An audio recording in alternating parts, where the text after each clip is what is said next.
त्याच्यामुळं आपलं लगेचच संपलं असं नाही.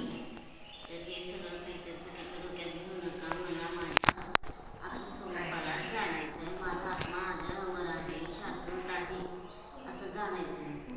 नाष्टशास्त्रीमधनं काय सांगितलं की प्रत्येक परिच्छेदामध्ये त्यांनी सगळं नित्यानित्य एकनेक सगळं ग्रंथित धर्म तर ते अगम भाषा झाली आणि ते वस्तूमध्ये काय काय ते निरीक्षण झालं. आणि अधर्म भाषा काय सांगते की त्यातनं आपल्याला उपयोगी काय आहे तर समय सार प्रवचन सार वेदांत सांगतात. त्यातनं मला उपयोगी माझं कारण परमात्मा आहे. शरीरात काय झालं तरी त्यापासून कसं आहे अत्यंत भिन्न आहे.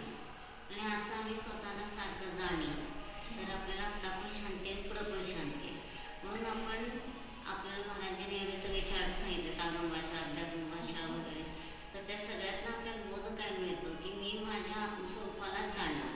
मला काहीही झालं नाही.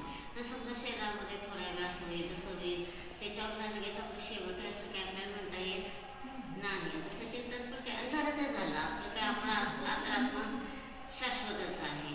म्हणून आपण लगेचच आपल्या शाश्वत स्वरूपाला जाणायचं आणि असं शाश्वत स्वरूपाला जाणलं तर आपल्याला आत्ता पण शांती आहे, पुढं पण शांती आहे.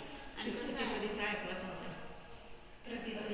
पाणी दिवशी केलं पण शांती नंतर पण शांती. आता जाणं आता जाणं नाही आता दुःख पुढे दुःख बरोबर. एकदा सोडून 10 वेळा सांगितलं मला छान वाटलं. मला माझ्या प्रत्येक पावली माझ्या आत्म्याला जाणायचं आहे. मला आत्मा सोडून दुसरं काही नकोच आहे. म्हणून पाडवा पाडवा म्हणतात सगळे पण प्रतिपदा प्रत्येक पावली म्हणून समयसारखे 201, 202, 206 पर्यंत पदाचंच वर्णन केलं आहे. आणि त्या आतल्या चैतन्य पदाला मी जाणलं तर मला शांती आहे. आणि मी बाहेरच्या पदामध्ये अध्यक्ष उपाध्यक्ष असल्या काहीमध्ये अडकलो तर माझं जीवन सगळं काय चाललं आहे बेकार चाललं आहे. म्हणून मला माझ्या भगवान आत्म्यालाच जाणायचं आहे. भगवान आत्मा सोडून मला दुसरं काहीच नको आहे. म्हणून सारखं आपण आपल्या निज भगवान आत्म्याचीच काय करायची रुची करायची. आणि असं निज भगवान आत्म्याची रुची केली तर आपण काय होतो मार्गस्थ होतो.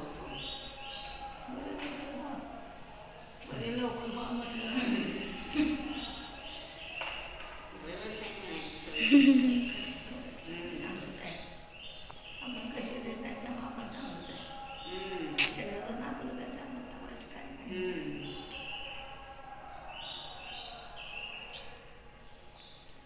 म्हणून मला माझ्या आत्मस्वरूपाचंच वेदन करायचं आहे. मला ते सोडून दुसरं काहीच वेदन करायचं नाही. म्हणून आपल्याला नैतिकता काय सांगते इथंच माझा विषय आहे. जाणणारी पर्याय साधन आहे. आणि योग्य विषय योग्य साधन मिळालं यापासून सुप्त ज्ञानाने आपण काय केलं प्रमाणात्मक साधनाने जाणलं. विषय अभिवृत्तीचा विषय आहे आणि दोन्ही विषय आणि साधन दोन्ही अखंड आहेत. आणि त्याला मी विषय करून स्वतःच्या आपास्मृतीशुद्ध प्रमाणात्मक साधनाने जाणलं तर मला अतिशय आनंदाची प्राप्ती आत्ताच होते, वेगळा क्षण नाही. मला अभिदोपचार अभिवृत्ती अभिदोपचार हे विषय उपयोगी नाही आहे. आणि अभिवृत्तीचा सुद्धा विषय कसं सांगितलं महाराजांनी की समयसारख्या सगळ्या कलशांमध्ये शुद्ध नैयात्मिका असा शब्द येतो. शुद्ध नैयाचा विषय म्हणजे त्याचा अर्थ महाराज कसे करायचे शुद्ध नैयात्मिका म्हणजे शुद्ध निश्चय नैयाने दाखवून दिलेला कारण परमात्मा तो झाला शुद्ध नैयात्मिका विषय. आणि आपास्मृती शुद्ध ज्ञानाने आपण प्रमाणात्मक साधनाने त्याला जाणलं तर अतिशय आनंद मिळाला. मग नैयात्मिकाचा अर्थ अध्यात्म क्षेत्रातले काही लोक काय करतात की नैयाचं साधन राहतं. तर नयाचं साधन नसतं. नयाने दाखवून दिलेला अखंड विषय आणि आपास्मृती शुद्ध प्रमाणात्मक साधन पण कसं अखंड आहे. आणि दोन्हीचा सुमेळ झाला तर तिथं आपण काय होतो अतिशय आनंदाला प्राप्त होतो. म्हणून मला माझा आनंदच भोगायचा. मला आनंद सोडून दुसरं काहीच नको आहे. म्हणून मी माझ्या आनंद स्वरूपाला जाणलं तर मला आत्ता पण शांती आहे, पुढं पण शांती आहे. आणि आनंद स्वरूपाला सोडून मी बाहेर विभावातच भरकटत राहिलो तर मला आत्ता पण दुःख आहे, पुढं पण दुःखच आहे. म्हणून प्रत्येक क्षणी मी माझा भगवान आत्मा आहे.